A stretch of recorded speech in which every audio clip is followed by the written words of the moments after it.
کہ اللہ کے نبی صلی اللہ علیہ وسلم نے ایک بوڑھے شخص کو دیکھا جو اپنے 2 بیٹوں کے بیچ میں دونوں کا سہارا لے کے چل رہا تھا۔ قال ما بال ھذا، اللہ کے نبی صلی اللہ علیہ وسلم نے پوچھا کہ اس کو کیا ہو گیا ہے، اس کا کیا معاملہ ہے؟ تو قالوا نذر ان یمشی، تو لوگوں نے جواب دیا کہ اس نے نظر مانی ہے کہ وہ چلے گا، یعنی چلنے کی نظر مانی ہے۔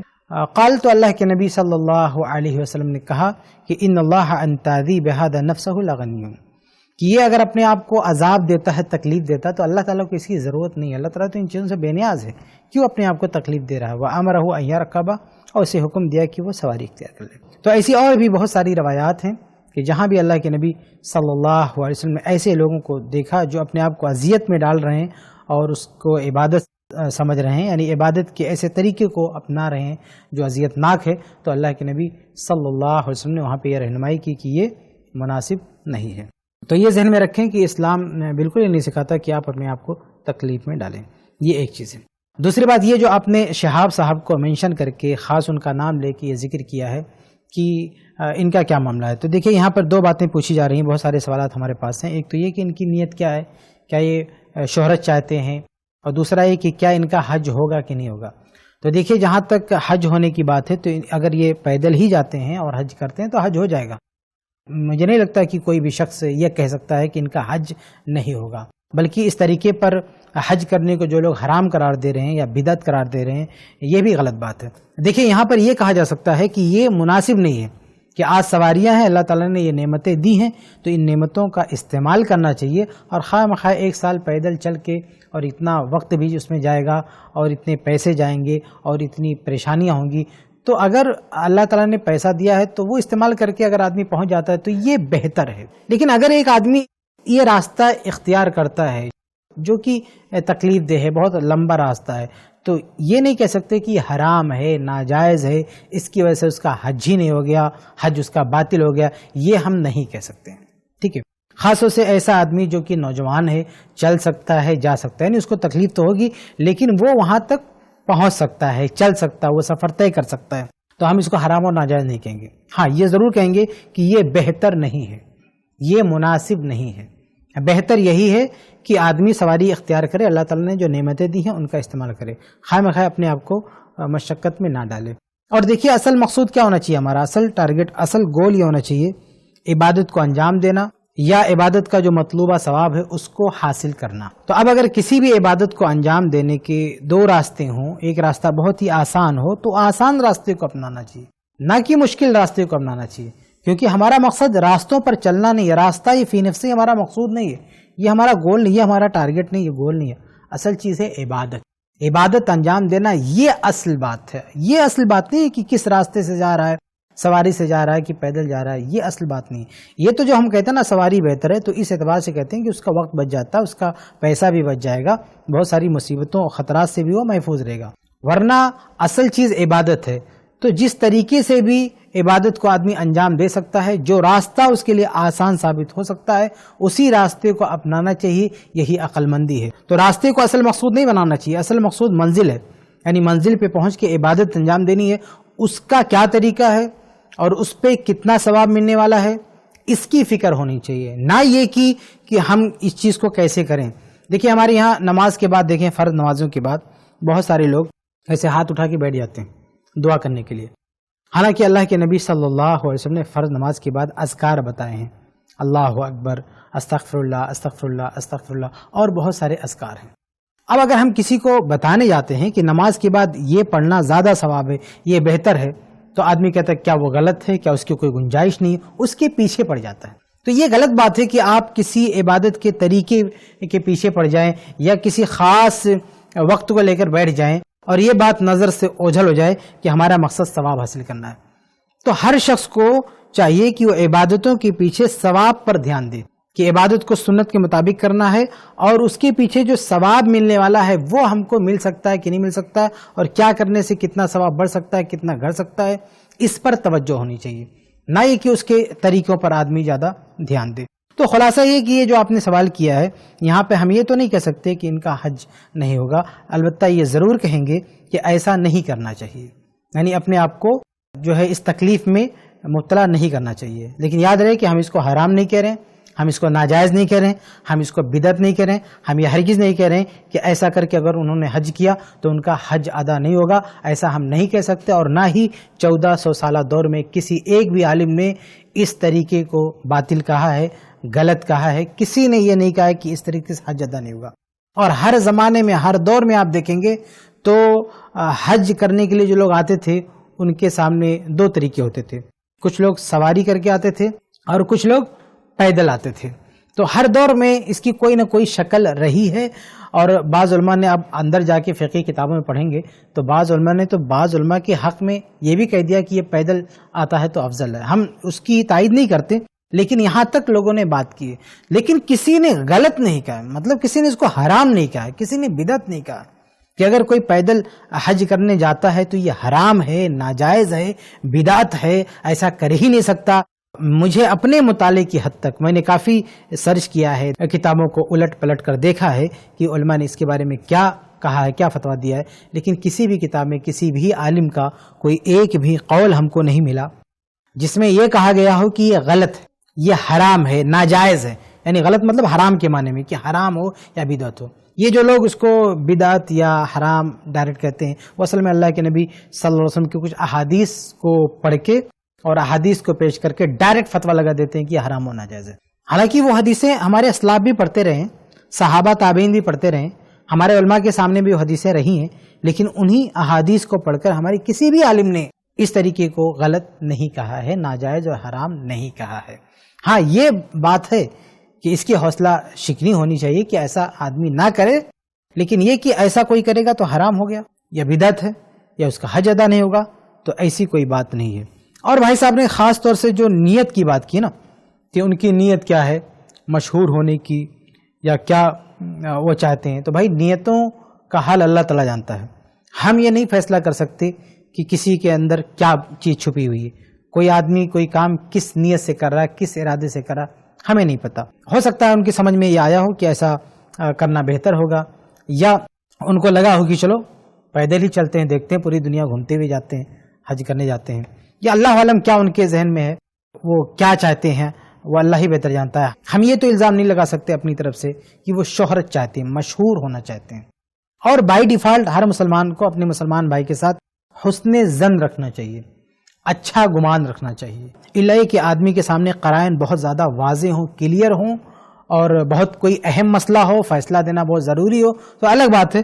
ورنہ ہمیں عام طور سے بائی ڈیفالٹ یہی ہماری کوشش ہونی چاہیے کہ ہم اپنے بھائیوں کے ساتھ حسن ظن رکھیں, اچھا گمان رکھیں, ہم ان کی نیتوں پر شک نہ کریں بلا وجہ. اگر کوئی قرینہ, کوئی ثبوت اور کوئی بھی ایسی چیز نظر نہیں آتی تو بس ایسے ہی کسی پر یہ الزام لگا دینا کہ وہ شہرت پسند ہے, وہ مشہور ہونا چاہتا ہے, بغیر کسی قرینے کے اور بغیر کسی واضح دلیل کے, بغیر کسی واضح اشارے کے ہم کو ایسا نہیں بولنا چاہیے کہ وہ شہرت چاہتے ہیں, وہ چاہتے ہیں. تو یہ سب نہیں کرنا چاہیے. بہرحال یہ جو اخلاص کا معاملہ ہے, دیکھیے یہ بھی بہت عجیب ہے. میں بات ختم کرتا ہوں یہ کہہ کر کہ اخلاص کبھی کبھی اتنا اعلیٰ ہوتا ہے کہ چھوٹے سے چھوٹے کام کو بھی اللہ تعالیٰ اتنا بڑا درجہ دیتا ہے کہ اس کی سارے گناہ معاف ہو جاتے ہیں اخلاص کی وجہ سے. یعنی وہی کام بہت سارے لوگ کرنے والے ہوتے ہیں, لیکن ان کے اندر وہ اخلاص, وہ جذبہ نہیں ہوتا ہے. اب آپ دیکھیں, ایک صحیح بخاری کی مثال ہے کہ ایک عورت نے ایک کتے کو پانی پلا دیا, اللہ تعالیٰ نے اس کے سارے گناہ بخش دیے, پچھلے بھی اور اگلے بھی. حالانکہ وہ عورت کون تھی؟ وہ عورت جو ہے زناکار تھی, فاحشہ عورت. اس کے باوجود بھی اللہ تعالیٰ نے اس کے اس عمل سے, ایک عمل سے, اس کے پچھلے گناہ بھی معاف کیے اور اگلے گناہ بھی معاف کر دیے. تو یہ اس کا اخلاص ہے, اس کے دل کا جو جذبہ ہے اس کو اللہ تعالیٰ نے دیکھا اور اس اعتبار سے اس کو ثواب ملا. تو کس کا کیا اخلاص ہے, کس کی کیا نیت ہے, یہ اللہ تعالیٰ بہتر جانتا ہے, ہم کو حکم نہیں لگانا چاہیے. خلاصہ کلام یہ, یعنی شارٹ اگر میں کہوں تو یہ شہاب صاحب کے بارے میں جو آپ نے پوچھا ہے, یہ حج کرنے جا رہے ہیں, تو ہم اتنا کہہ سکتے ہیں کہ مناسب نہیں ہے, لیکن ہم یہ نہیں کہہ سکتے کہ یہ غلط ہے یا حرام ہے یا ناجائز ہے, یہ تو ہم نہیں بول سکتے. البتہ اتنا بول سکتے ہیں کہ یہ مناسب نہیں ہے, ان کو سواری اختیار کرنی چاہیے. اور جو اخلاص کی بات ہے تو یہاں تو ہم بالکل بھی یہ نہیں کہہ سکتے کہ وہ شہرت چاہتے ہیں, یہ چاہتے ہیں, وہ چاہتے ہیں. یہ اللہ بہتر جانتا ہے کہ وہ کیا چاہتے ہیں. تو یہ چند وضاحتیں تھی آپ کے سوال کے جواب میں. امید ہے کہ یہ باتیں آپ کے لیے واضح ہو گئی ہوں گی.